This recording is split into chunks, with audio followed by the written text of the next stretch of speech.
کبھی بھی جو ہے نہ دیں تو بہتر ہے۔ آج کل جو حالات ہے اس حساب سے ہم کہہ رہے ہیں کہ اپنے ہاتھ میں پاور رکھنا ضروری ہے۔ آپ زندگی میں تقسیم کر دیں گے پھر آپ بھی تقسیم ہو جائیں گے۔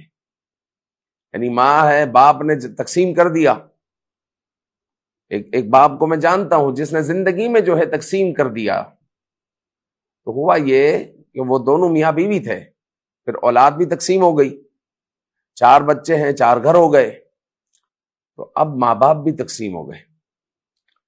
باپ کسی بیٹے کے گھر پہ، ماں کسی بیٹے کے گھر پہ، اور یہ ایک ہفتہ ادھر رہیں گے، یہ ایک ہفتہ ادھر رہے گا، اس طرح ماں باپ بھی تقسیم ہو گئے اور ان کے لیے ہفتے بندے ہوئے ہیں۔ آپ اندازہ لگائے وہ ماں باپ کے لیے کتنی بڑی اذیت ہے۔ لہذا آپ اگر تقسیم ہونا چاہتے ہیں تو آپ زندگی میں اپنی جائیداد تقسیم کر دیں، اور اگر پاور رکھیں گے اپنے ہاتھ میں تو پھر سب آپ کے پیچھے ہوں گے، کہ انجن کے پیچھے ڈبے ہوتے ہیں، تو کیونکہ انجن میں پاور ہوتا ہے وہ سب کو کھینچتا ہے، اور آج کل تو جو ہے مال کے پیچھے سب ہے۔